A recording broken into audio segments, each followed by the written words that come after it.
Wyatt Nash had never been caught dead within 10 paces of a dance floor in all his 32 years of living. Even as bullets whizzed past his head during the war, he'd sworn he'd rather face a firing squad than twirl a woman around to the sound of fiddles and harmonicas. It wasn't that he couldn't, he simply wouldn't. Not since that spring night in '59 when everything he'd ever known or loved had gone up in flames while he was busy stepping in time to the Arkansas Traveler. The town of Redemption Creek, Colorado, had seen its share of strange characters since the silver boom of '76, but none quite as confounding as Wyatt. Tall and broad-shouldered with perpetually sun-weathered skin, he moved with the quiet confidence of a mountain lion. His dark hair, always a bit too long, curled slightly beneath the brim of a well-worn Stetson that had survived adventures his lips would never recount. Most noticeable, though, was the jagged scar that ran from his right temple down to his jaw, a permanent reminder of choices made and paths not taken. Folks knew better than to ask about it. Wyatt had come to Redemption Creek 3 years ago, bought the failing Morgan Ranch 10 miles outside town, renamed it Lone Pine, and through stubborn determination, had turned it into one of the most prosperous cattle operations in the territory. He employed a dozen men, paid fair wages, and expected hard work in return. Beyond that, he kept to himself, came to town only when necessary, and left as quickly as possible, especially during social gatherings. "I swear, Mr. Nash, you'd think dancing was some kind of mortal sin the way you avoid it," Martha Holloway, the owner of the general store, said one afternoon as Wyatt paid for supplies. "The Harvest Festival's coming up next weekend. Wouldn't hurt you to join in for once." Wyatt counted out exact change, his expression unchanged. "Got cattle to tend, Mrs. Holloway." "Cattle don't need tending every minute of every day," she countered, pushing a peppermint stick across the counter. "Take this. Sweeten that sour disposition of yours." He ignored the candy. "Will that be all?" Martha sighed dramatically. "You know, a man your age ought to be thinking about settling down. Can't do that if you never socialize. Not looking to settle any more than I already have." He tipped his hat and gathered his supplies. "Good day, Mrs. Holloway." Outside, Redemption Creek bustled with afternoon activity. The town had grown substantially in the past few years, boasting nearly 800 souls, 2 saloons, a hotel, a schoolhouse, and even a small opera house that doubled as a dance hall during community celebrations. Progress had arrived in the form of telegraph lines last year, and rumors circulated that the railroad might consider a spur line if the silver mines continued to produce. Wyatt secured his purchases to his saddle when a commotion down the street caught his attention. A stage coach had arrived and passengers were disembarking in front of the Grand Hotel. Nothing unusual there. The stage came through twice weekly, but something about the final passenger made him pause. She stepped down with surprising grace considering the height of the carriage step. Dressed in a practical but well-made traveling suit of deep blue, she surveyed her surroundings with keen interest, rather than the typical disgust or disappointment that marked most new arrivals to their dusty town. Her hair, the warm brown of autumn chestnuts, was arranged sensibly beneath a modest hat, and even from a distance, Wyatt could see her posture spoke of confidence and purpose. He looked away before she could catch him staring, mounted his horse, and rode out of town at a deliberate pace. Whatever business brought a woman like that to Redemption Creek was none of his concern. He was wrong. 2 days later, Sheriff Tom Raleigh rode out to Lone Pine, arriving just as Wyatt and his men were bringing in a small herd from the north pasture. "Bit off your usual route, aren't you, Sheriff?" Wyatt called, directing his horse alongside the lawman's.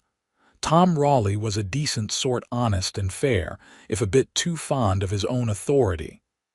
"Got a situation in town that concerns you," he said without preamble. "If it's about Jeb getting rowdy at the saloon again, I already docked his pay and told him." "It's not about your men," Raleigh interrupted. "It's about your land." Wyatt's expression hardened. "What about my land?" "That woman who arrived on Tuesday's stage, name's Tabitha Zimmerman. Says she's the niece of old Morgan who owned this place before you." Tension coiled in Wyatt's shoulders.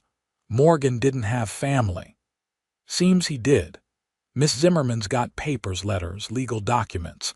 Says her uncle wrote to her before he died, but the letters got delayed. She's claiming there might be some irregularity with the sale." "There was nothing irregular," Wyatt said flatly. "I paid fair price to the bank after Morgan's debts were settled. Got the deed signed by Judge Wilson himself." "I'm not saying otherwise," Raleigh held up his hands placatingly. "Just letting you know she's asking questions. Might want to come to town, straighten things out before rumors start flying." Wyatt considered this. "I'll come tomorrow." "She's staying at the hotel, seems educated, teaches music back east somewhere." Music. Despite himself, Wyatt's interest was piqued. "Piano, singing, that sort of thing. Apparently she's been hired to teach at the new school. This land business is separate." After the sheriff left, Wyatt spent the evening reviewing his property papers, though he knew everything was in order. He'd been meticulous about the purchase, making sure every legal requirement was satisfied. Still, he recognized that even the suggestion of impropriety could cause problems. Redemption Creek might be growing, but it was still small enough that gossip spread faster than wildfires in August. The next morning, he dressed with slightly more care than usual, selecting a newer shirt and bothering to trim his beard before heading to town. He told himself it was simply appropriate for a business meeting, nothing to do with the woman herself. He found Tabitha Zimmerman in the hotel dining room, papers spread before her as she ate breakfast. Up close, she was even more striking than his first impression suggested. Her features were delicate but strong, with high cheekbones and a determined chin. Her eyes, a clear hazel that shifted between green and gold depending on how the light hit them, looked up as he approached. "Miss Zimmerman?" he asked, removing his hat. She set down her fork. "Yes, Wyatt Nash. I understand you have questions about Lone Pine Ranch." Recognition flickered across her face. "Mr. Nash."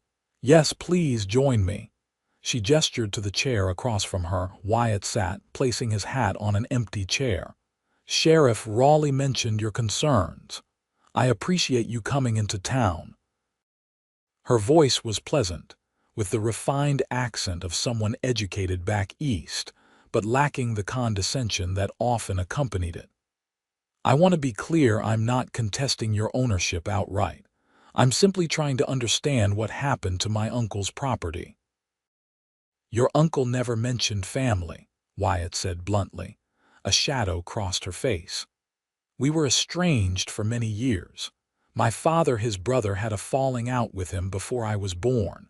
I only began corresponding with Uncle Morgan about 2 years ago." She slid several yellowed envelopes toward him.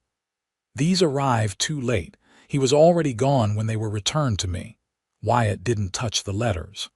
"I bought the property legally. Morgan had debts.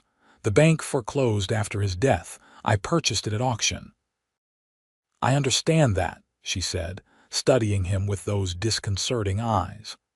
"And truthfully, I'm not looking to reclaim the ranch. My concern is personal effects. In his letters, Uncle Morgan mentioned certain family heirlooms, including my grandmother's wedding ring and some personal papers. Items of sentimental value only."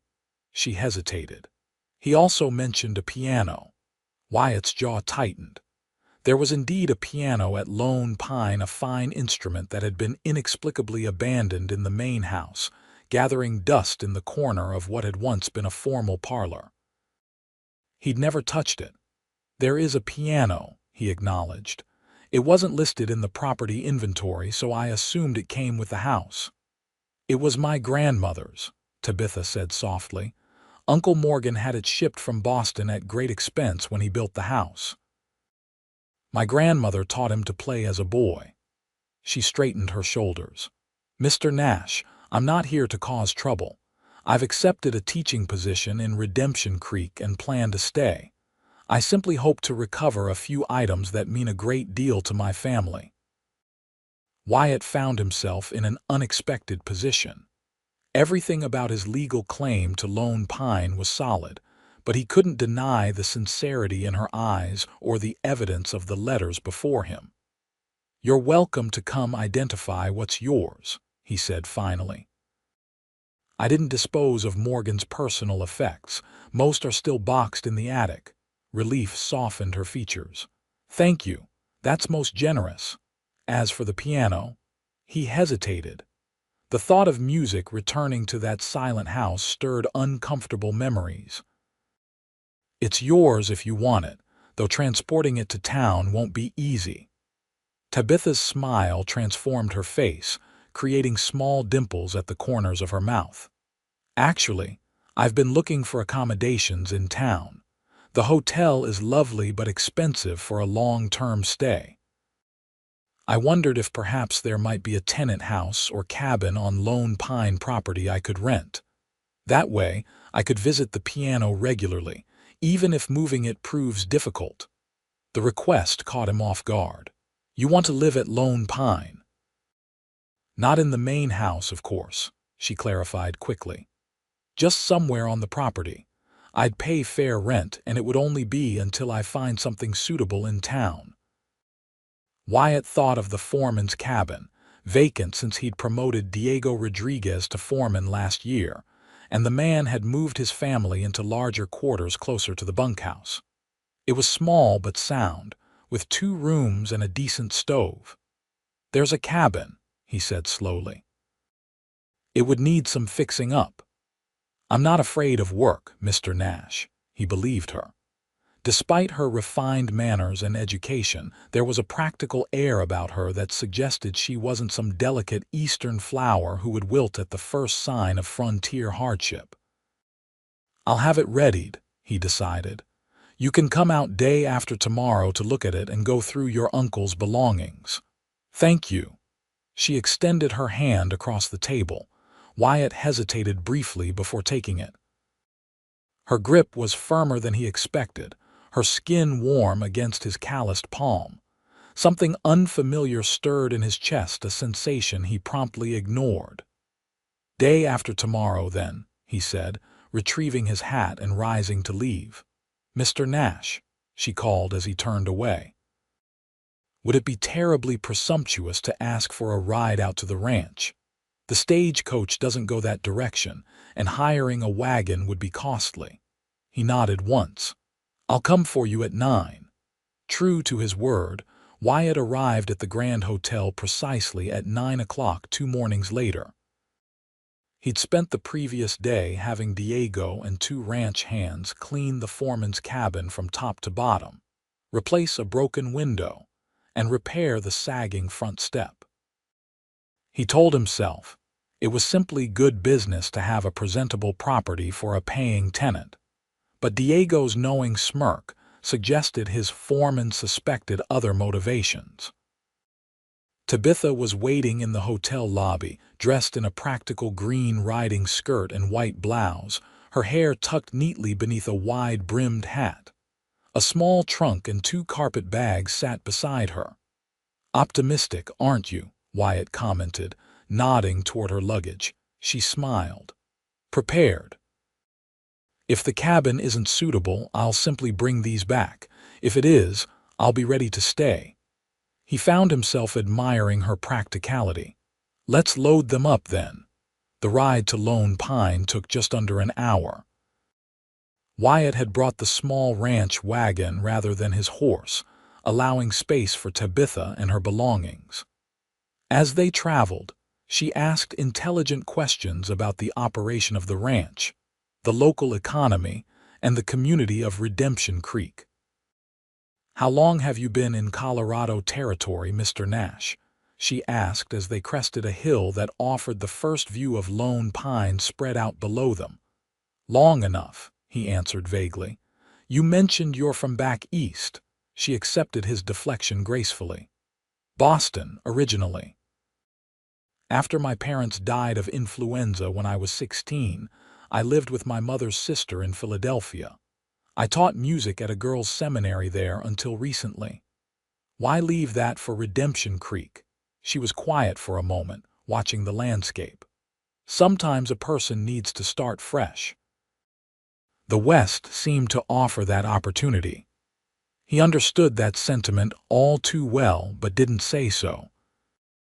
Lone Pine Ranch had been named for the solitary ponderosa pine that stood sentinel near the main house, a house that had once been grand by frontier standards, but had fallen into disrepair under Morgan's ownership. Wyatt had focused on restoring the outbuildings and cattle operations first, leaving the main house functional but sparse. As they approached, Tabitha took in the sprawling property with obvious interest.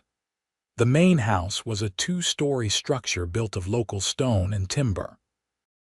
A barn large enough to house 20 horses stood nearby, along with a bunkhouse, cookhouse, smithy, and various storage buildings.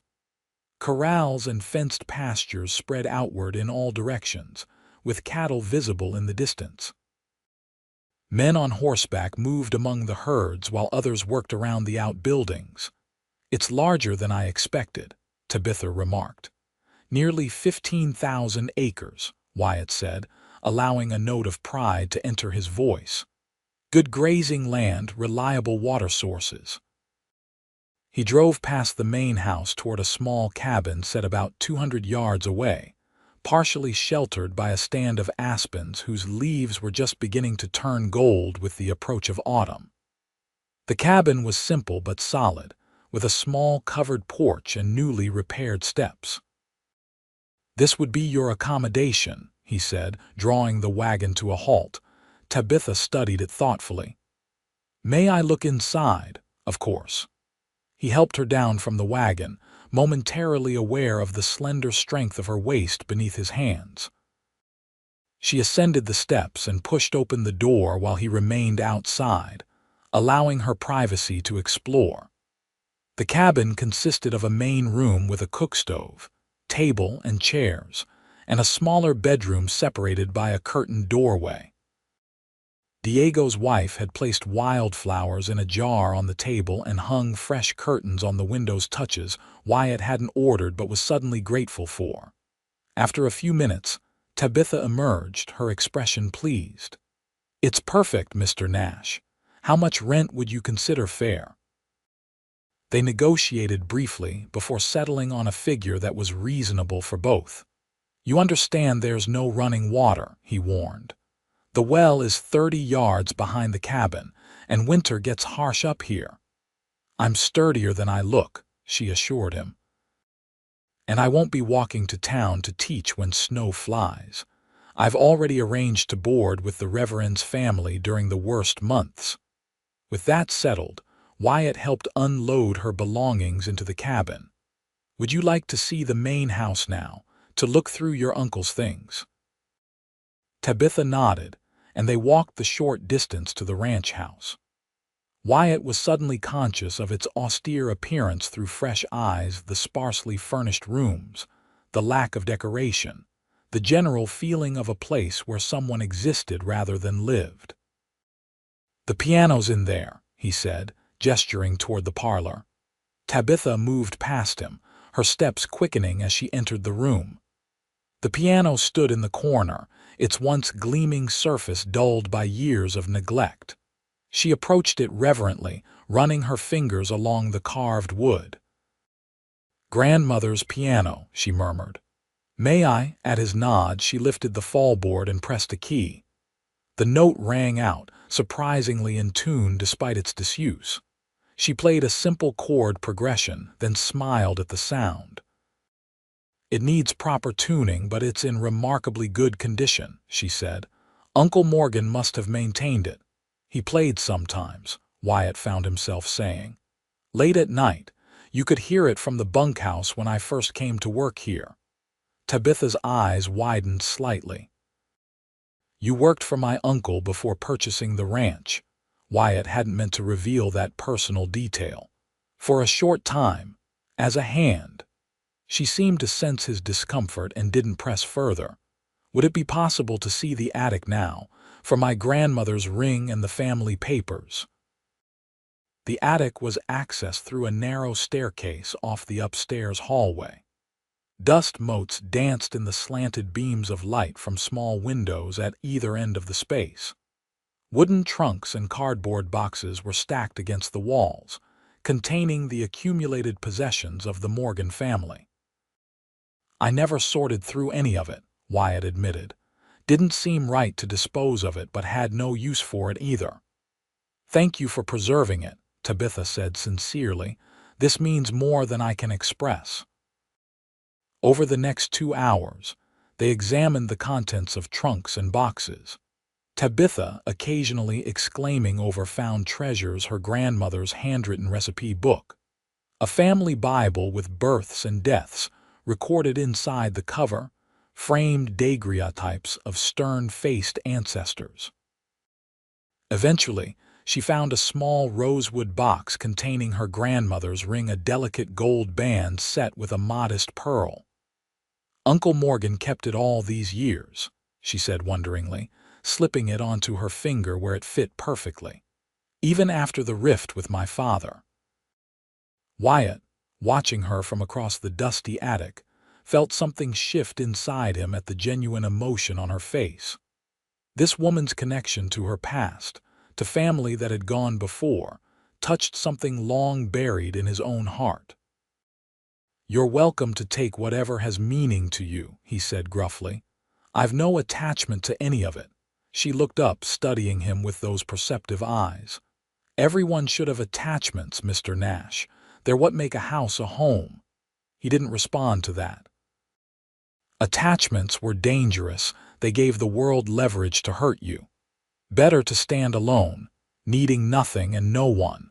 By late afternoon, Tabitha had sorted through most of what interested her, setting aside items to take to the cabin. Among her discoveries were sheets of music, handwritten by her grandmother and uncle. I should get back to my duties, Wyatt said finally. Diego, my foreman, will help you transport these items to your cabin. Is there anything else you need? She hesitated. Would you mind terribly if I spent some time with the piano before I go? It's been so long since I've played a proper instrument. The thought of music filling the empty house again was disconcerting, but he couldn't reasonably refuse. Take your time. I'll tell Diego to wait until you're ready. As he turned to leave, she called after him. Mr. Nash, thank you again, for everything. He nodded once and descended the stairs, but instead of immediately heading to the barn, he found himself pausing in the hallway as the first notes of music drifted from the parlor. The melody was unfamiliar, but haunting, something classical that spoke of both sadness and hope. Wyatt stood there longer than he intended, listening as Tabitha Zimmerman brought life back to a corner of his house that had been silent for too long. Over the next 2 weeks, Wyatt and Tabitha settled into a cautious coexistence. She was an unobtrusive tenant, keeping to herself and maintaining her little cabin meticulously. 3 times weekly, she traveled to town to teach music at the school, either catching a ride with one of the ranch hands heading that direction, or occasionally borrowing a gentle mare Wyatt had designated for her use. In the evenings, she often visited the main house to play the piano, always asking permission first. Wyatt typically made himself scarce during these sessions, finding ranch work that needed his attention. But sometimes, despite his better judgment, he found himself lingering within earshot, the music calling to him like a half-remembered dream. One evening, returning late from checking on a pregnant heifer, he was surprised to find lights still burning in the main house. As he approached, he heard not just piano music but singing Tabitha's clear soprano lifting in a folk song his mother had sung when he was very young. He stood frozen outside the parlor door, memories washing over him with painful clarity. His mother at their small piano in Tennessee, her voice sweet and pure. His father, normally stern and distant, softening as he listened from his armchair. Wyatt himself, just a boy, sitting at her feet and believing the world would always contain such perfect moments. He must have made some sound, for the music stopped abruptly. "Mr. Nash," Tabitha called. He considered retreating but instead pushed the door open. "It's late. Didn't expect you to be here." She looked slightly embarrassed. "I lost track of time." "The acoustics in this room are quite remarkable, much better than in my cabin." She began gathering her music sheets. "I apologize if I disturbed you." "You didn't," he said honestly, then surprising himself. "My mother used to sing that song." Tabitha stilled. "Did she? It's a lovely piece." "She played piano too, not as well as you." The compliment seemed to please her. "Music often carries strong memories. Was your mother musical?" "She tried to teach me when I was young. I had no patience for it." The admission came unbidden, part of a past he rarely acknowledged. Tabitha smiled. "Few young boys do. Perhaps you'd have more patience now." The suggestion caught him off guard. "I have no interest in learning piano, Miss Zimmerman." "Of course," she said quickly. "It was just a thought." She finished gathering her music. "I should return to my cabin. It's getting late." "I'll walk you," he said, the offer automatic. Outside, the October night was clear and cool. Stars scattered across the vast Colorado sky like diamond dust. They walked in silence for several moments, the only sounds their footsteps and the distant lowing of cattle. "The Harvest Festival is this weekend," Tabitha said eventually. "Will you be attending?" "No," Wyatt replied flatly. "Oh," she seemed disappointed. "I've been asked to play piano for some of the dancing. It would be my first real community function since arriving." "You'll do fine." She glanced at him curiously. "Do you dislike dancing, Mr. Nash?" "I don't dance," he said with finality. "Never, or just not anymore?" The question was too perceptive, cutting too close to truths he kept buried. "I don't see how that's relevant, Miss Zimmerman." They had reached her cabin door. In the moonlight, her expression was thoughtful but not offended by his brusqueness. "Perhaps it isn't. Thank you for the escort, Mr. Nash. Good night." "Good night, Miss Zimmerman." As he walked back to the main house, Wyatt cursed himself for engaging in even that much personal conversation. It led nowhere good. Tabitha Zimmerman was his tenant, nothing more. The fact that her music stirred unwanted memories, or that her smile sometimes lingered in his thoughts, was irrelevant. He had built a life carefully constructed to prevent entanglements, and he had no intention of changing that now. The Harvest Festival was Redemption Creek's biggest social event of the year. The entire community gathered at the town square and the adjacent opera house for food, games, music, and dancing. Farmers displayed their best produce, craftsmen showed their wares, and everyone celebrated the bounty of another year before winter set in. Despite his stated intention to avoid it, Wyatt found himself riding into town late Saturday afternoon, telling himself he needed supplies that couldn't wait until Monday. The fact that he wore a new shirt purchased last month but never worn was coincidental. Redemption Creek hummed with activity. Bunting and lanterns decorated the square, tables groaned with food, and children darted between adults engaged in conversation. A makeshift stage had been set up where various townsfolk demonstrated talents, everything from harmonica playing to recitations of epic poetry. Wyatt tethered his horse at the hitching post outside the mercantile, nodding greetings to acquaintances but avoiding lengthy conversations. He just finished purchasing totally unnecessary items when Martha Holloway cornered him. Well, if it isn't Wyatt Nash. "I do believe hell has frozen over," she declared, loud enough for nearby customers to turn and stare. "Just getting supplies, Mrs. Holloway," he muttered. "And it couldn't possibly wait until Monday?" she asked with exaggerated innocence. "Nothing to do with a certain music teacher who's about to perform, I suppose?" Wyatt's jaw tightened. "I don't know what you're talking about," Martha laughed. "Of course you don't. Well, since you're here, you might as well stay for Miss Zimmerman's performance. She's playing in about 10 minutes. The whole town's talking about her, such a refined lady but not at all stuck up. And living out at your ranch, quite the topic of speculation, let me tell you." Alarm flared through him. "There's nothing to speculate about. She's renting the old foreman's cabin." "That's all.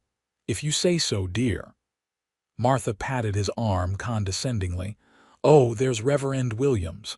I must speak with him about the church bazaar. Enjoy the festival, Mr. Nash."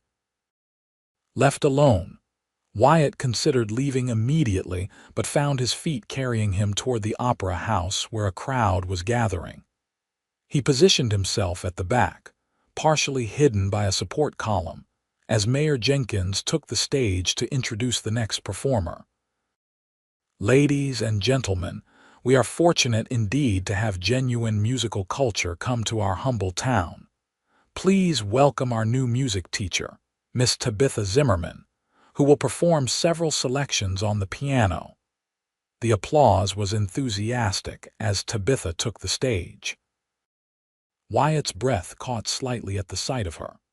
Gone was the practical skirt and simple blouse he was accustomed to seeing. Instead, she wore a dress of deep burgundy that complemented her coloring perfectly, her hair arranged in an elegant style that highlighted the graceful curve of her neck. She seated herself at the piano, a somewhat battered instrument that paled in comparison to the one at Lone Pine, and began to play. The piece started softly, almost tentatively, before building to a passionate crescendo that showcased both the music and her considerable talent. The audience was rapt, many having never heard classical music performed with such skill. When she finished the first piece, the applause was immediate and heartfelt. She played 2 more selections before standing to acknowledge the audience's appreciation with a modest bow. "For my final piece," she announced, her voice carrying clearly through the hall, "I'd like to play something that may be more familiar to many of you. Music isn't just about grand compositions, it's about the melodies that speak to our hearts and connect us to our memories." She returned to the piano and began a simple, beautiful arrangement of Shenandoah. The poignant melody seemed to touch something in the audience. Wyatt noticed several older women dabbing at their eyes. The familiar tune, elevated by Tabitha's sensitive interpretation, created a moment of shared emotion throughout the hall. As the final notes faded, there was a moment of complete silence before thunderous applause erupted. Tabitha rose, clearly moved by the reception, and curtsied deeply. Mayor Jenkins returned to the stage, beaming. "Magnificent, absolutely magnificent.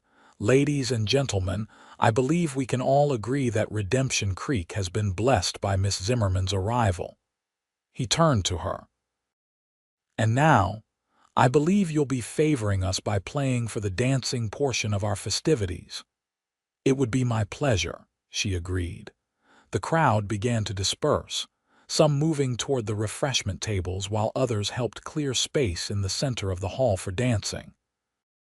Wyatt remained where he was, uncertain whether to leave or stay. The decision was made for him when Tabitha, making her way through well-wishers, spotted him in his shadowy corner. Her face brightened with genuine pleasure. "Mr. Nash, you came after all." He shifted uncomfortably. "Just happened to be in town." "Of course," she said, though her smile suggested she didn't believe him. "Did you enjoy the music? You play very well," he admitted, better than on Morgan's piano. Different, certainly. Each instrument has its own character. She glanced toward the cleared dance floor where couples were beginning to gather. I should take my place for the dancing. Will you stay? Just to observe. Her eyes held his for a moment longer than necessary. Sometimes observation is the first step toward participation, Mr. Nash. Before he could respond to that cryptic statement, she was called away to the piano. Soon, the lively strains of a Virginia reel filled the hall, and couples formed lines for the energetic dance.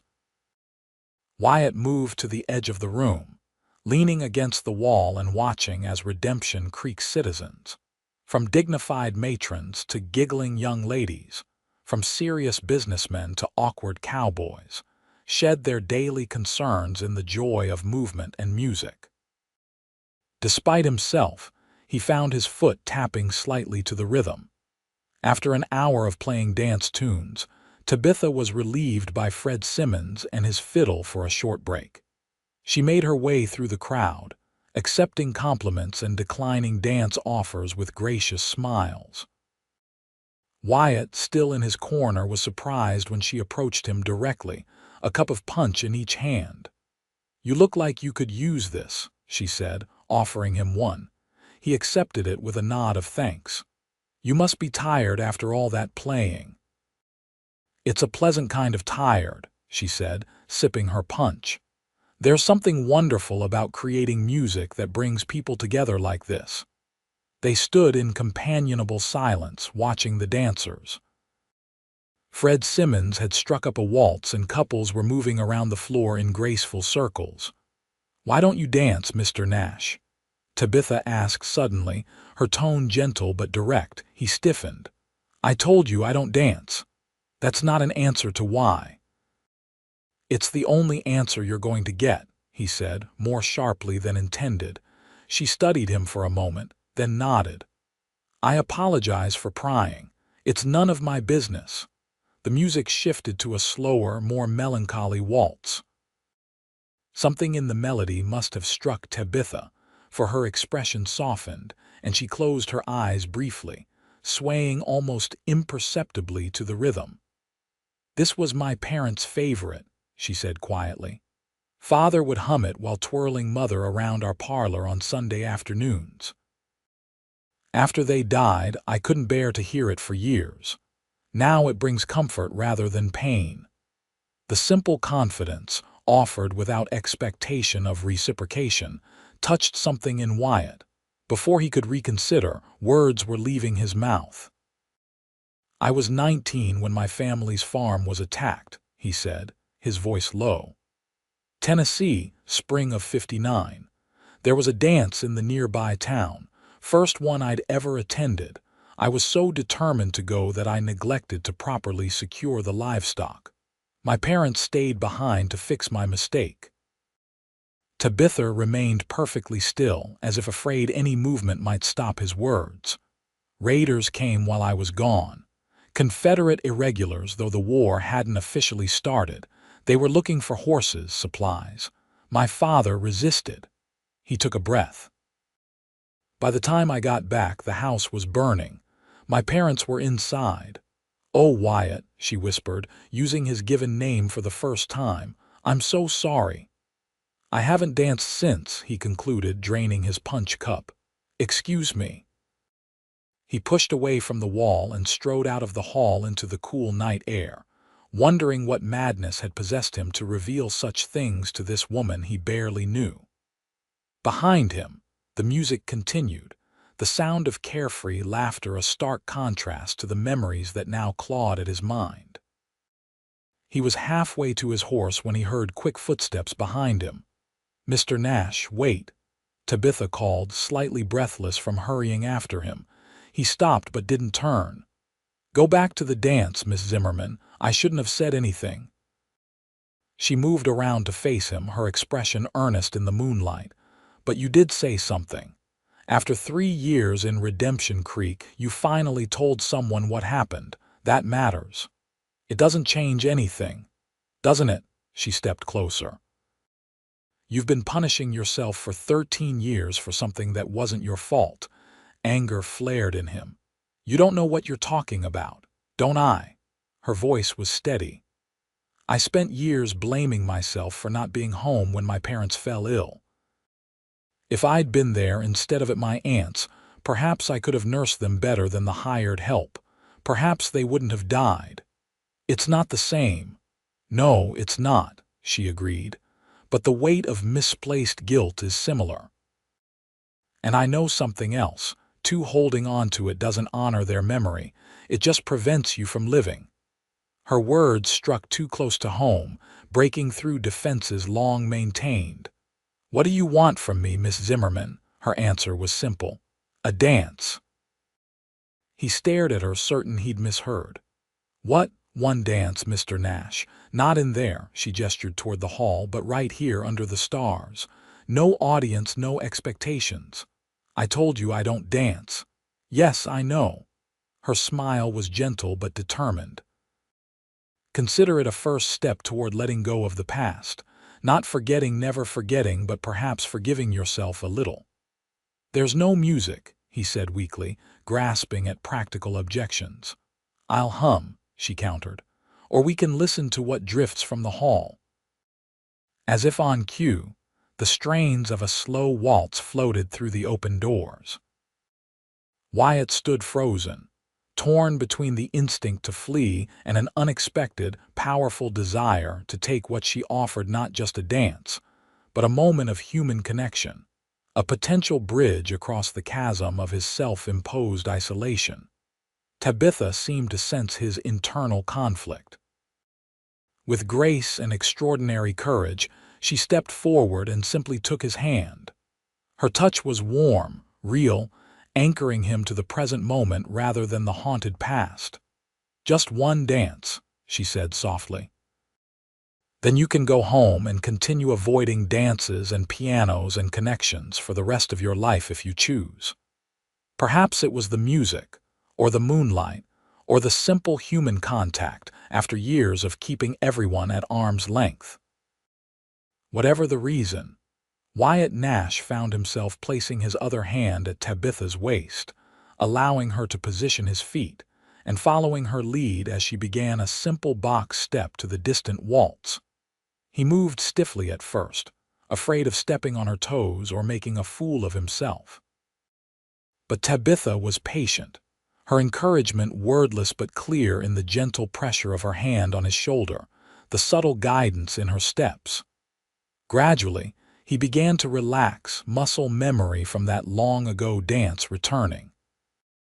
They moved together under the canopy of stars, two people finding unexpected harmony.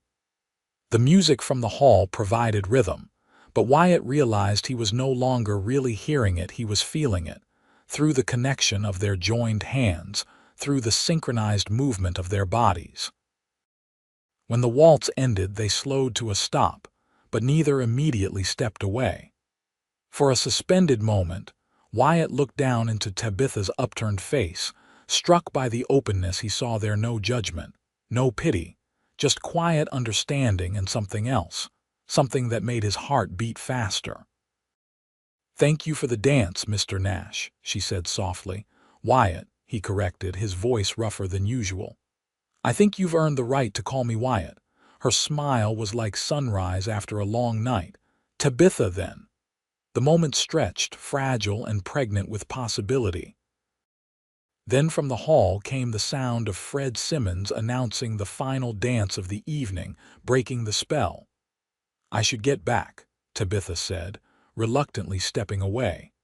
"I promised to play the closing number." Wyatt nodded, suddenly unsure what to do with his hands now that they were empty of her. "I'll wait, to escort you back to the ranch." Surprise and pleasure brightened her face. "I'd appreciate that." As she hurried back to the hall, Wyatt remained where he was, the phantom sensation of her hand in his lingering like a promise. One dance she had asked for, one dance he had given. But something told him this was only the beginning of a much longer journey, one he was suddenly, unexpectedly willing to consider. The days following the Harvest Festival brought subtle but significant changes to Lone Pine Ranch. Wyatt found himself seeking reasons to be near the main house when Tabitha came to play the piano. Twice, he accepted her invitation to sit in the parlor while she practiced. Once, he even requested a particular song he remembered from childhood, watching in quiet appreciation as her fingers coaxed the melody from the keys. For her part, Tabitha seemed to bloom in his company. She spoke more freely about her life before Colorado, her years teaching at the seminary, her love of literature, her dreams of someday opening her own music school. She asked questions about ranching and listened with genuine interest to his explanations of cattle breeding and pasture rotation. They fell into a routine of sharing evening meals twice weekly, alternating between his dining room and her cabin. Tabitha proved to be an excellent cook, transforming simple ingredients into memorable dishes. Wyatt, who had subsisted on basic fare for years, found himself looking forward to these dinners more than he cared to admit. The ranch hands noticed the change in their boss. Diego Rodriguez, never one to mind his own business, commented one morning as they rode out to check the western pasture. "Boss, don't take this wrong," he said with characteristic directness, "but you've been almost pleasant lately. The men are wondering if you're sick." Wyatt shot him a look. "Maybe I'm just satisfied with how the operation is running." Diego grinned. "Sure. Nothing to do with the pretty music teacher then.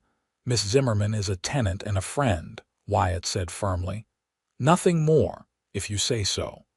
Diego's tone was skeptical, but a blind man could see how you light up when she's around. Wyatt changed the subject abruptly, but the conversation lingered in his mind. Was he really so transparent? And more troublingly, was Diego right about his feelings? The idea of developing deeper emotions for Tabitha was both appealing and terrifying.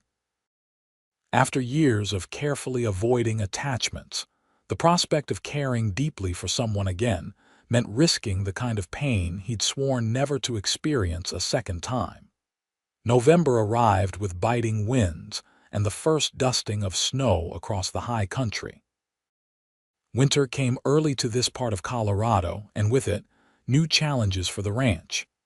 Cattle had to be brought down from summer pastures, hay stores checked, buildings winterized. Wyatt was concerned about Tabitha's cabin. Though solid, it wasn't designed for the bitter cold of mountain winters. When he expressed this worry during one of their dinners, she reminded him of her arrangement to board with Reverend Williams and his family in town during the worst months. "I've already discussed it with Mrs. Williams," she said. "I'll move to town after Thanksgiving and return when the weather improves in spring." The thought of not seeing her daily cast an unexpected pall over Wyatt's mood. "That's probably wise," he said, trying to sound neutral. Though the cabin could be made warmer with additional insulation and a better stove. Tabitha studied him across the table, a small smile playing at her lips. "Are you suggesting I should stay, Wyatt?" He busied himself with his coffee cup. "Just stating facts. It's your decision." She let the subject drop, but Wyatt caught her watching him thoughtfully for the rest of the evening. The next morning, he rode to town and purchased the best cast iron stove the mercantile had available, along with heavy wool batting for insulation and extra blankets. When questioned by a smirking Martha Holloway, he maintained it was simply responsible landlord behavior. Her knowing, indeed, Mr. Nash suggested she believed otherwise.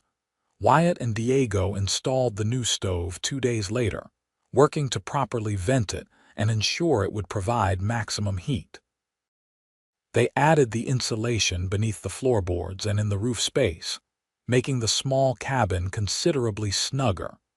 Tabitha was teaching in town during these improvements, returning late in the afternoon to find her home transformed. Her delight was evident as she explored the changes, running her hands over the gleaming new stove and testing its heat output. "This is wonderful," she exclaimed. "It's like a completely different cabin." Wyatt, who had stayed to ensure the stove was operating correctly, tried to downplay his efforts. "Just practical improvements. Winter's harsh up here." She gave him a look that suggested she understood perfectly well the care that had gone into the upgrades. "Well, whatever your motivation, I'm grateful. This changes my plans considerably." "Oh," he tried to sound casual. "I think I'll delay my move to town at least until January. This should keep me comfortable through the early winter." The pleasure this announcement gave him was disproportionate to its significance, but Wyatt couldn't deny the relief he felt. "That's good, practical." Tabitha stepped closer, her expression earnest. "Wyatt, may I ask you something?" He nodded cautiously. "Would you be disappointed if I moved to town?" The directness of the question caught him off guard. Honesty warred with his habitual reserve. "Yes," he finally admitted, the word seeming to cost him considerable effort. Her smile was worth the discomfort of the confession. "Then I'm especially glad for these improvements." She reached out and briefly touched his arm, the contact sending warmth through him despite its brevity. "Thank you." That evening, instead of returning immediately to the main house, Wyatt accepted Tabitha's invitation to stay for supper. As they sat across from each other at her small table, sharing a simple meal of stew and fresh bread, the intimacy of the setting struck him forcefully. This wasn't just neighborly friendship or landlord-tenant courtesy. This was something deeper, something growing between them with each passing day. The realization should have sent him retreating back into his protective shell. Instead, he found himself leaning into it, responding to her smile with one of his own, allowing the conversation to flow more freely than it ever had before. They spoke of books they had read, places they had seen, small moments that had shaped their lives. Tabitha described the first time she'd performed in public, a terrified 8-year-old playing Twinkle, Twinkle, Little Star at a church social. Wyatt shared memories of fishing with his father in the creek behind their Tennessee farm, learning to read the water and understand the habits of trout. When the conversation turned to holiday traditions, Wyatt realized with a start that Thanksgiving was only 2 weeks away. "You have plans?" he asked. "For Thanksgiving, I mean." Tabitha shook her head. "The Williamses invited me, but with 6 children already crowded around their table, I declined.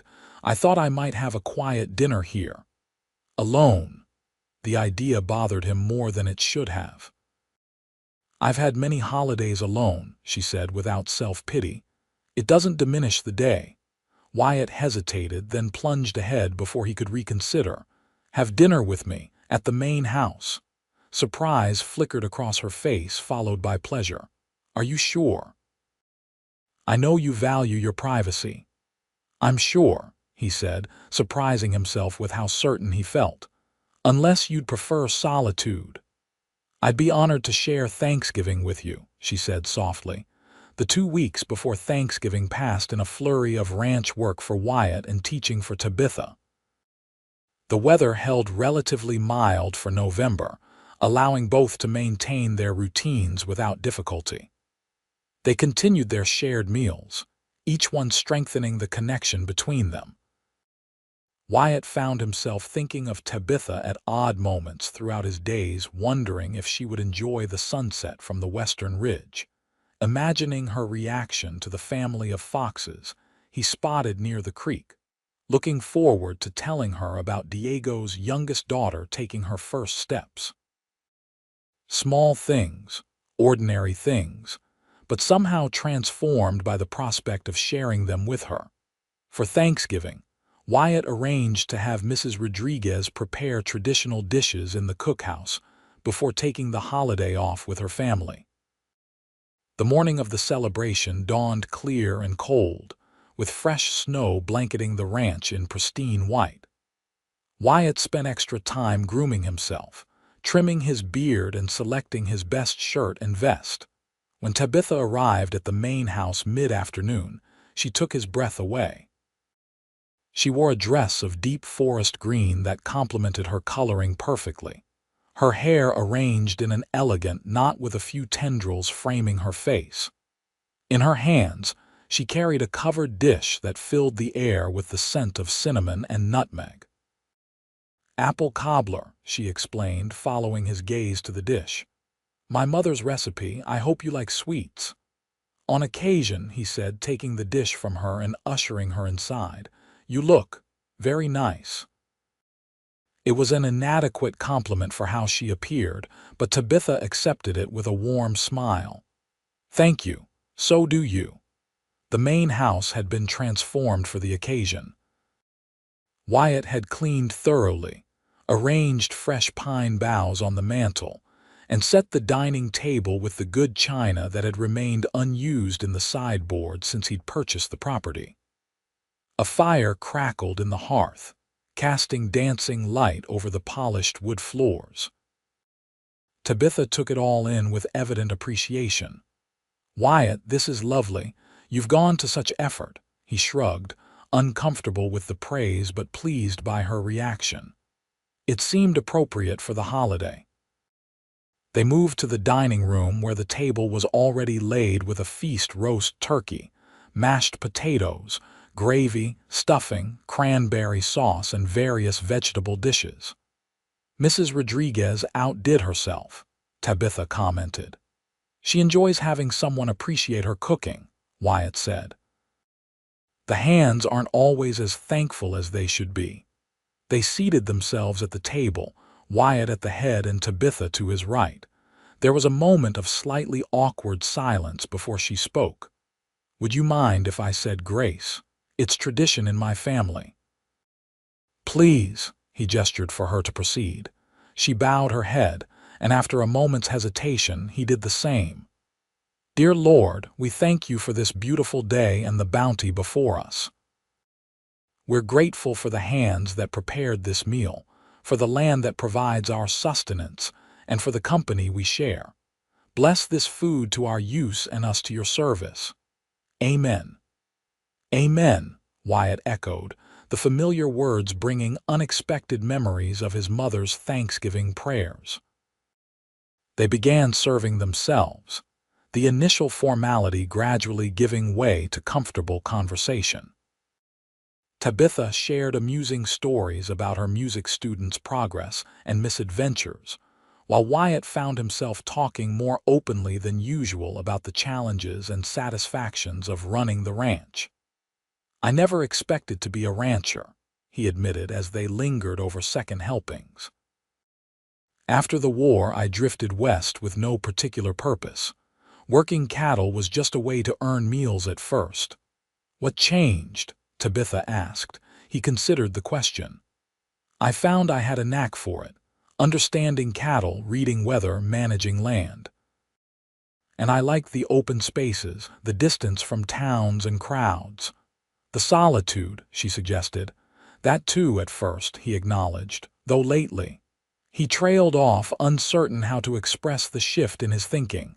"Lately," she prompted gently.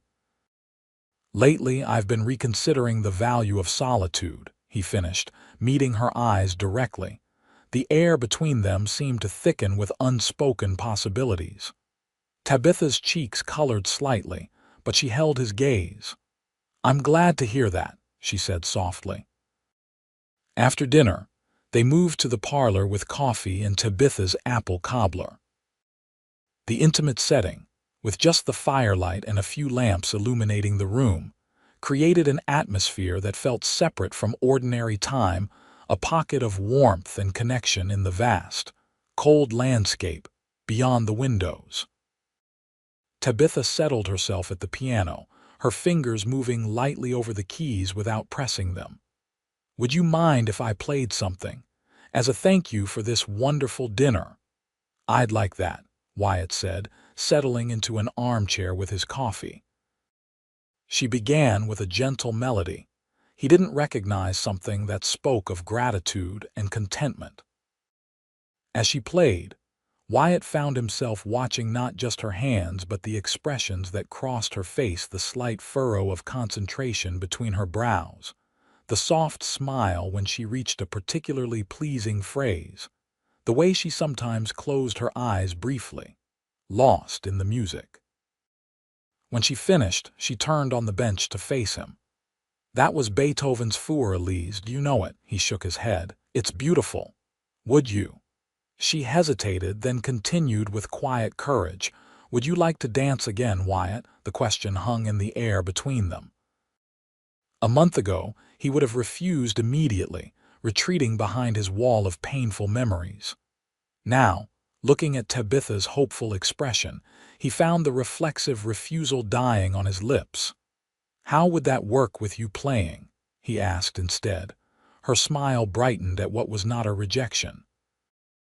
"I could hum, as I suggested before, or—" She glanced around the room. "Do you have a music box, perhaps?" "There's one in the study," he said, remembering an item he discovered in a drawer shortly after purchasing the property. "I don't know if it still works. Shall we find out?"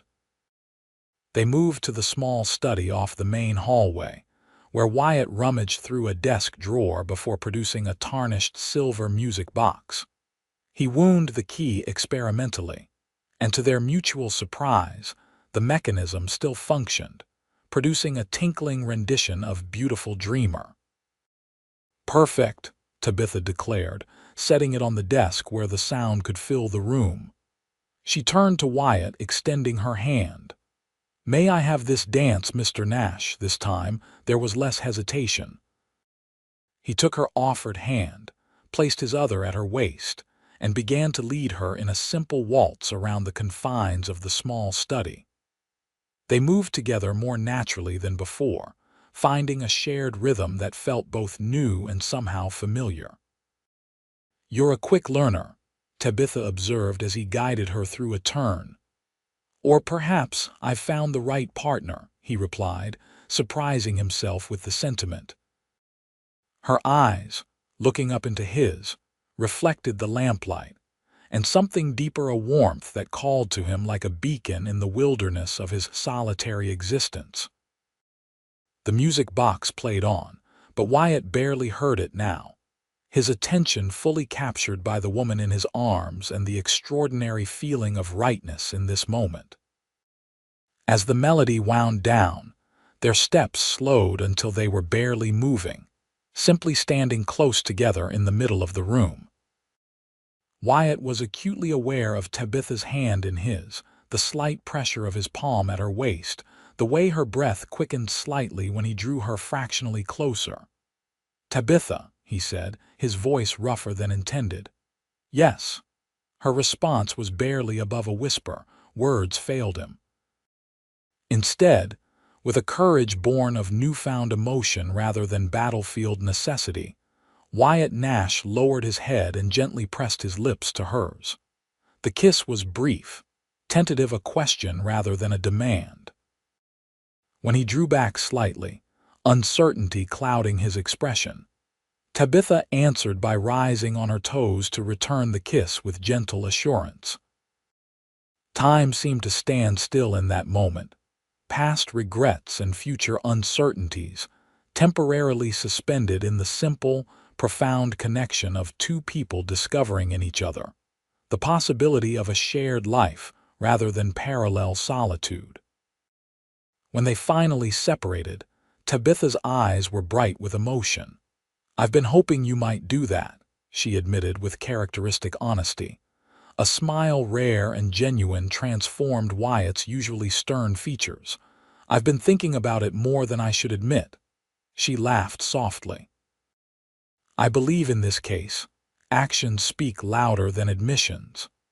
They returned to the parlor, the dynamic between them subtly but fundamentally altered. As they sat together on the settee, closer than propriety might strictly allow, Tabitha nestled against Wyatt's side while they watched the fire dance in the hearth. "What happens now?" she asked after a comfortable silence. Wyatt considered the question carefully. "I'm not entirely sure," he admitted. "This is, Unfamiliar territory for me. For me as well, she said. Though I must confess I've been drawn to you since our first meeting. Even when I was being difficult, especially then, she teased. There's something compelling about a man who tries so hard to be forbidding yet can't quite hide his essential decency. He raised an eyebrow. Is that how you see me? It's one aspect, she said thoughtfully. I see many things in you, Wyatt Nash, strength, certainly, and determination. But also kindness, integrity, and a capacity for joy that perhaps you've forgotten was there. Her perception was disarming. And what do you want from me, Tabitha? He asked softly. She turned slightly to look directly into his eyes. Just the chance to know you better. To see if what's growing between us might become something lasting. The simplicity and honesty of her answer touched him deeply.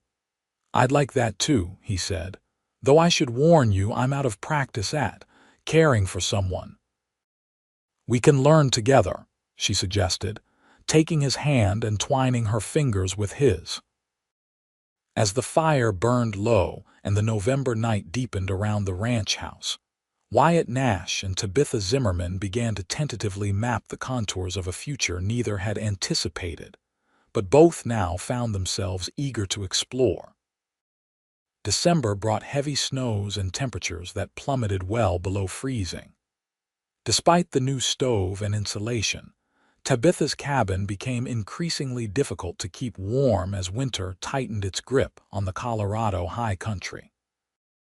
After a particularly brutal storm left 4-foot drifts between the cabin and the main house, Wyatt insisted she temporarily relocate to one of the guest bedrooms in the ranch house. It's not proper, she protested weakly, even as she huddled near her stove in multiple layers of clothing. Freezing to death is less proper, he countered. The hands know you're my tenant, and propriety matters less than your safety. In truth, both understood that their relationship had evolved beyond landlord and tenant, though they'd been careful to maintain appearances of conventional friendship. The ranch hands might suspect more, particularly after seeing their boss's transformation from taciturn loner to a man occasionally caught smiling for no apparent reason, but no one commented directly. Tabitha agreed to the arrangement, moving into the ranch house with a few essentials while the worst of the cold snap continued. What was intended as a temporary measure, however, gradually took on a feeling of permanence. Her presence brought life to the austere rooms. Fresh flowers appeared on the dining table despite the season. Books accumulated in the parlor, and music filled the house at regular intervals. For Wyatt, the change was profound. After years of existing in Spartan solitude, he discovered the pleasure of sharing simple daily rituals: morning coffee at the kitchen table, evening conversations by the fire, the comforting knowledge of another presence in the house. Though they maintained separate bedrooms and appropriate decorum, the emotional intimacy between them deepened with each passing day. They celebrated Christmas quietly but joyfully. Wyatt surprised Tabitha by cutting a small pine tree from the north ridge and setting it up in the parlor. Together, they decorated it with simple ornaments fashioned from pine cones, ribbon, and candles. On Christmas Eve, they exchanged modest gifts: a finely crafted leather-bound journal from Wyatt to Tabitha, and from her to him, a hand-knitted scarf in deep blue wool that matches your eyes, she told him with a smile. That evening they shared a special dinner, and then sat together at the piano, where Tabitha played Christmas carols and Wyatt, to her delight, even sang along to the ones he remembered from childhood.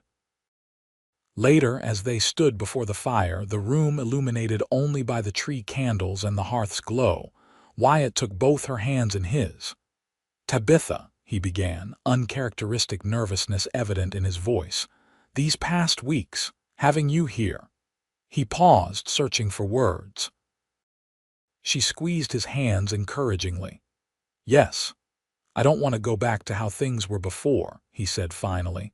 Before you, her eyes softened. Neither do I. I'm not asking. That is, I know it's too soon for formal arrangements, he continued, but I wanted you to know my intentions are serious. A smile bloomed on her face. As are mine, Wyatt. He drew her closer, one hand moving to gently cup her cheek. I never expected to find you when I bought this ranch. I thought I'd live out my days alone and be content with that. And now, she prompted softly. Now I can't imagine my life without your music in it, he said simply. Without you in it. Their kiss was deeper than the first they'd shared, filled with growing confidence and the promise of a future together. When they separated, Tabitha's eyes were bright with happiness and unshed tears. Merry Christmas, Wyatt Nash, she whispered. Merry Christmas, Tabitha Zimmerman, he replied, his voice rough with emotion. January brought no reprieve from winter's grip. Snow continued to fall regularly, and temperatures remained bitterly cold. Tabitha officially moved her remaining possessions from the cabin to the main house, acknowledging what both had come to understand her place was with Wyatt, propriety be damned. She still traveled to town 3 days a week to teach, though often the weather made this difficult. On several occasions, Wyatt insisted on driving her himself in the enclosed sleigh, unwilling to risk her safety on the treacherous roads. These trips gave them the opportunity to be seen together in public, gradually accustoming the townspeople to their developing relationship. Gossip, of course, was inevitable. Martha Holloway made it her personal mission to extract details whenever either of them visited the mercantile. Reverend Williams, more tactfully, inquired after Tabitha's well-being and living arrangements during her lessons with his children, offering gentle guidance if needed. Most people, however, seemed genuinely pleased to see the change in the formerly reclusive rancher. You know they're all talking about us, Tabitha commented one evening as they returned from town after attending a church social.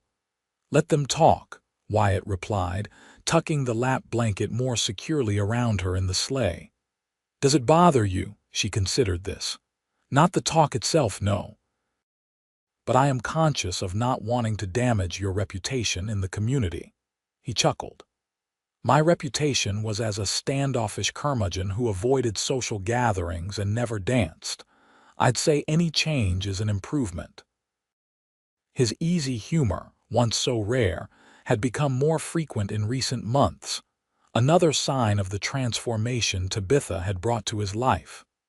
Still, she persisted, people can be judgmental about a woman living in a man's house without the sanction of marriage.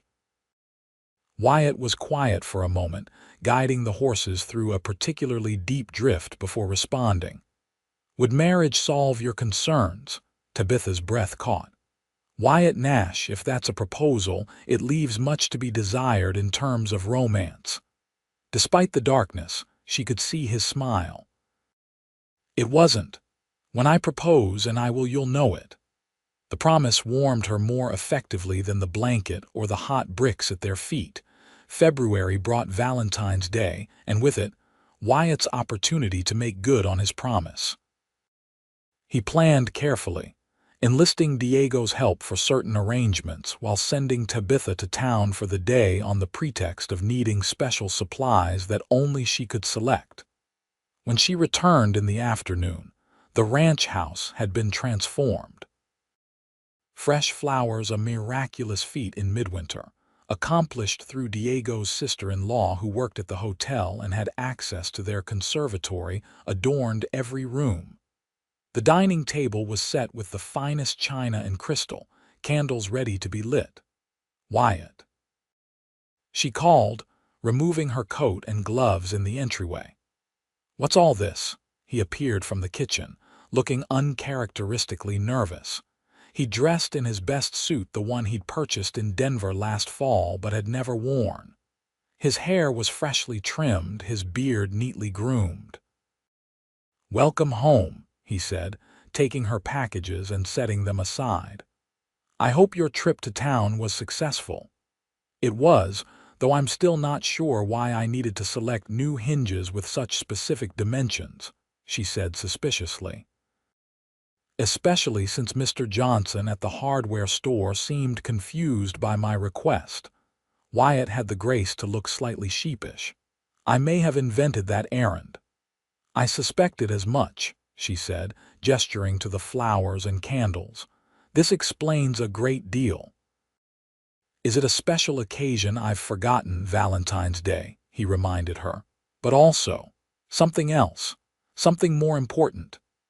He took her hand and led her to the parlor, which had been similarly decorated with flowers and candles. The piano stood open, sheet music placed ready for playing. But what caught Tabitha's attention immediately was a small wooden box sitting on top of the instrument. "What is this, Wyatt?" He guided her to the piano bench, seating her before taking the box in his hands. For a moment, he simply looked at her, his expression more open and vulnerable than she'd ever seen it. "Tabitha," he began, his voice steady despite the emotion evident in his eyes, "when you first came to Lone Pine, I was a man who thought his life was settled. I believed I'd made peace with solitude, with a future lived alone with my memories and regrets." He knelt before her, still holding the box. "You changed everything. Your music, your laughter, your remarkable courage in reaching out to a stranger who did everything possible to remain unreachable." Tabitha's eyes filled with tears, but she remained silent, giving him time to say what he needed to say. "You asked me to dance when I thought I never would again. You brought light back into rooms that had been dark for too long. You helped me understand that honoring the past doesn't mean sacrificing the future." He opened the box, revealing a ring, a delicate gold band set with a perfect diamond flanked by two smaller sapphires. "I love you, Tabitha Zimmerman. Will you marry me?" Joy bloomed across her face like sunrise after the longest night. "Yes," she whispered, then more strongly, "Yes, Wyatt Nash, I will marry you." He slipped the ring onto her finger, a perfect fit, as if it had been made for her hand. Then he rose and drew her to her feet, into an embrace that spoke of promises kept and new beginnings. "I never thought I'd find love again," he murmured against her hair. "Never thought I'd want to." "Sometimes life brings unexpected gifts," she replied, reaching up to touch his face. "You are mine." Their engagement announcement caused a stir in Redemption Creek, though most expressed genuine pleasure at the news. Plans were made for a spring wedding, as soon as the mountain passes cleared enough for Tabitha's aunt from Philadelphia to travel west for the ceremony. The remaining winter months passed in a flurry of preparations and deepening connection. Wyatt and Tabitha spent long evenings discussing their future, practical matters like the running of the ranch, dreams of expanding the music program in town, possibilities of children someday. They also addressed more immediate concerns, such as renovations to the main house to better suit a family home rather than a bachelor's austere dwelling. With the first signs of spring in late March, Wyatt began implementing some of these changes. The formal dining room was brightened with fresh paint and new curtains selected by Tabitha. The study was reorganized to accommodate her music books and teaching materials alongside his ranch ledgers. Upstairs, they chose a bedroom to be their shared chamber after the wedding, selecting new furniture and bedding together in a visit to Denver that left Wyatt slightly scandalized but secretly pleased by Tabitha's practical approach to their future intimacy. April brought milder weather, melting snows, and the arrival of Tabitha's Aunt Eleanor, a formidable widow with sharp eyes and sharper wit, who subjected Wyatt to a thorough interrogation before declaring him acceptable, if somewhat rough around the edges. "She likes you," Tabitha assured him after the first dinner with her aunt. "She wouldn't have bothered asking so many questions if she didn't. "If that was liking, I'd hate to see her displeasure," Wyatt muttered, but with good humor. The wedding was set for the third Saturday in April. By mutual agreement, they planned a relatively simple ceremony in Redemption Creek's church, followed by a celebration at the Opera House. The entire town seemed determined to participate. Martha Holloway organized a committee of ladies to handle decorations. Reverend Williams counseled them on their vows, and even Sheriff Raleigh contributed by ensuring the saloons would maintain decorum on the big day. The night before the wedding, after a lively rehearsal dinner at the hotel with Aunt Alina, Diego and his family, and a few close friends from town, Wyatt and Tabitha took a moment alone on the hotel's small balcony. "This time tomorrow, you'll be Mrs. Nash," Wyatt said, his arm around her shoulders as they looked up at the star-filled sky. "And you'll be stuck with a wife who practices scales at dawn and insists you dance at least once a month," she teased. "A fair trade for a lifetime of your smile," he replied with uncharacteristic poetry. She turned in his embrace to face him. "Are you nervous?" He considered the question honestly. "Not about marrying you, never that. Perhaps a little about being the center of attention tomorrow. You know how I feel about crowds." "Just look at me," she suggested. "Pretend no one else is there." "That," he said, pulling her closer, "will be the easiest instruction I've ever followed." Wedding day dawned clear and perfect, as if nature herself approved the union. Redemption Creek's small church was filled to capacity, wildflowers adorning every pew and sunlight streaming through the simple stained glass windows. Wyatt stood at the altar, Diego beside him as best man, feeling strangely calm despite the sea of faces turned expectantly toward him. When the door opened and Tabitha appeared on the arm of Reverend Williams, standing in for her late father, his world narrowed to just her radiant in a gown of ivory satin, her hair crowned with spring blossoms, her smile as bright as the morning sun. She moved toward him with graceful confidence, and when the Reverend placed her hand in his, Wyatt felt a sense of rightness so profound it nearly overwhelmed him. Their vows were simple but heartfelt, spoken clearly for all to hear. Wyatt, who had once been a man of few words, found them flowing easily now as he promised to love, honor, and cherish Tabitha for all his days. When he slipped the gold band onto her finger to join her engagement ring, his hands were steady, his purpose sure. "I now pronounce you husband and wife," Reverend Williams declared. "You may kiss your bride." Wyatt drew Tabitha gently into his arms and sealed their union with a kiss that balanced proper restraint with unmistakable devotion. The church erupted in applause and a few good-natured cheers. The celebration afterward was everything a wedding party should be: abundant food, flowing drinks, though not too flowing, thanks to Sheriff Raleigh's watchful eye, and music provided by Tabitha's most talented students along with Fred Simmons and his fiddle. The highlight came when it was time for the first dance. The floor cleared and all eyes turned to the newlyweds. For a moment, Wyatt felt a flicker of his old reluctance, the weight of painful memories threatening to intrude on this joyful day. Tabitha sensed his hesitation. Standing before him in the center of the dance floor, she took both his hands in hers and leaned close to whisper, "Remember our first dance? Under the stars, just the two of us. This is no different, just you and me, Wyatt."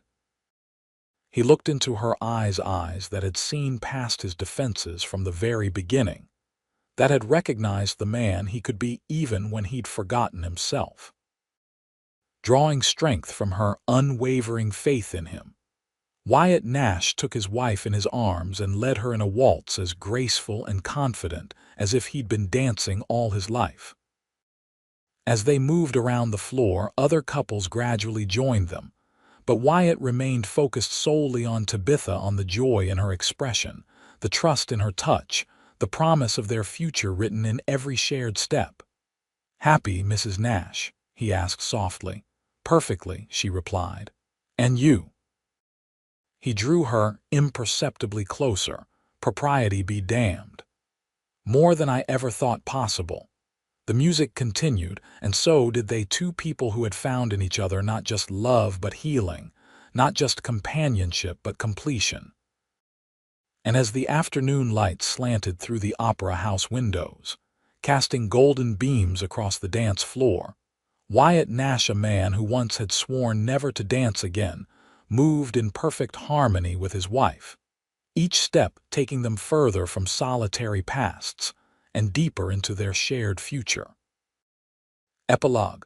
5 years later, the music from the piano drifted through the open windows of Lone Pine Ranch's main house, mingling with the sound of children's laughter from the yard outside.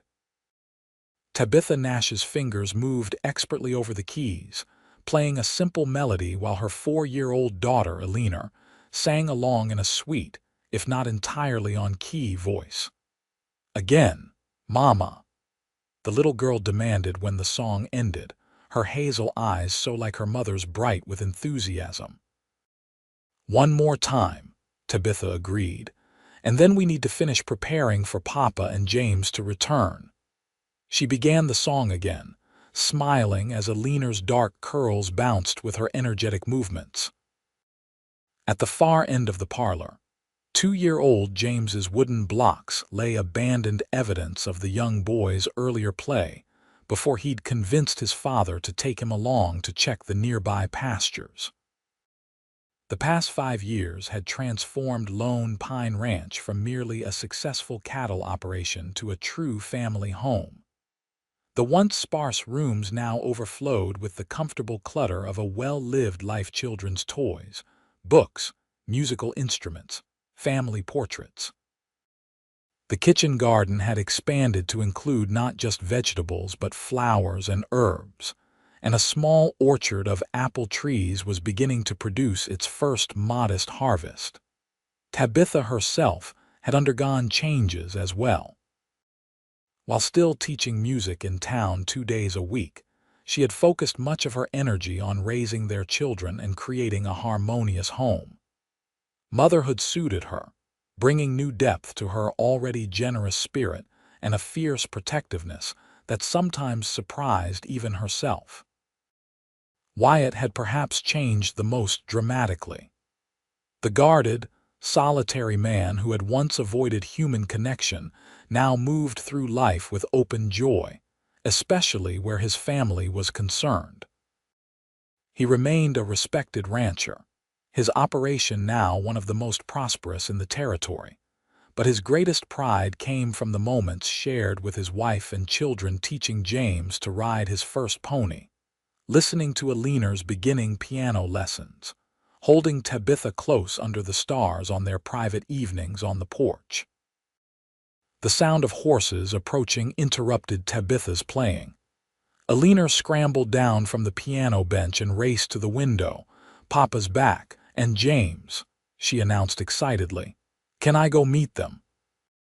"Yes, but stay on the porch until Papa gets down from his horse," Tabitha cautioned, rising to follow her daughter at a more measured pace.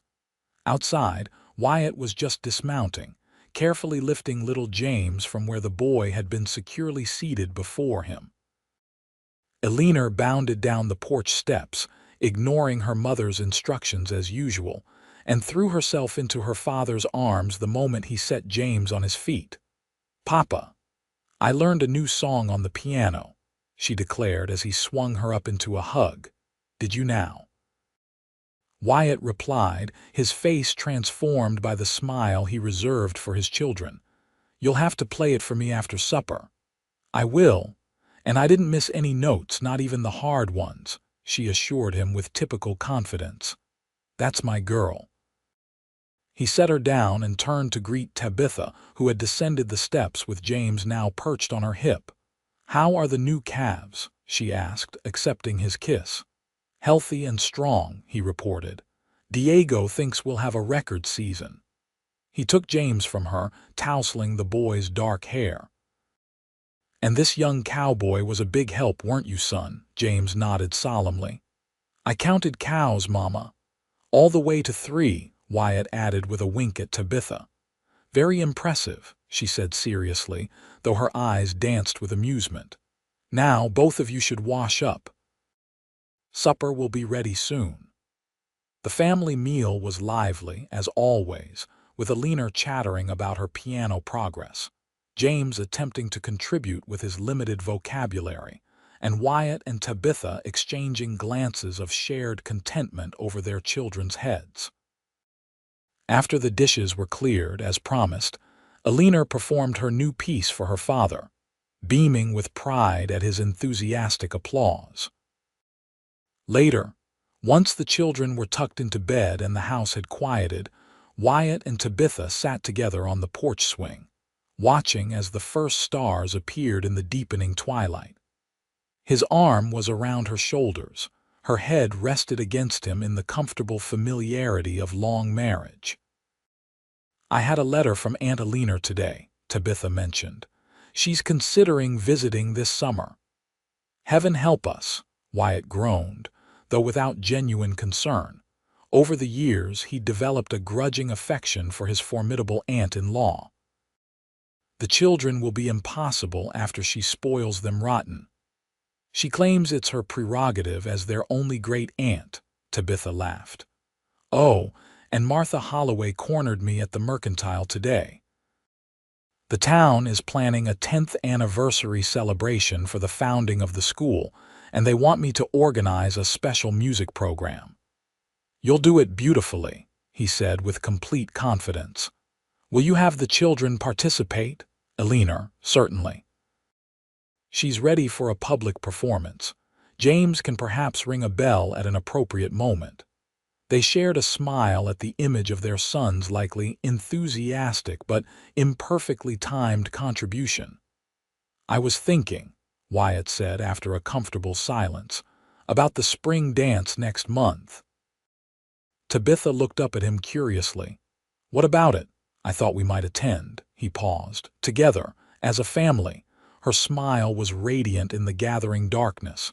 You never cease to surprise me, Wyatt Nash. 5 years of marriage and still you find ways. Is that a yes? It's a most definite yes. She reached up to touch his cheek, her fingers tracing the scar that had once seemed to define him, but now was simply another aspect of the man she loved. You know, I still remember that first night at the Harvest Festival when you finally agreed to dance with me under the stars. He caught her hand, pressing a kiss to her palm. Best decision I ever made. Oh, I thought marrying me was the best decision you ever made, she teased. That was inevitable from the moment you took my hand that night, he said with surprising seriousness. You pulled me out of darkness, Tabitha, into a light I never thought I'd see again. Emotion welled in her eyes. And you let yourself be led. That took its own kind of courage.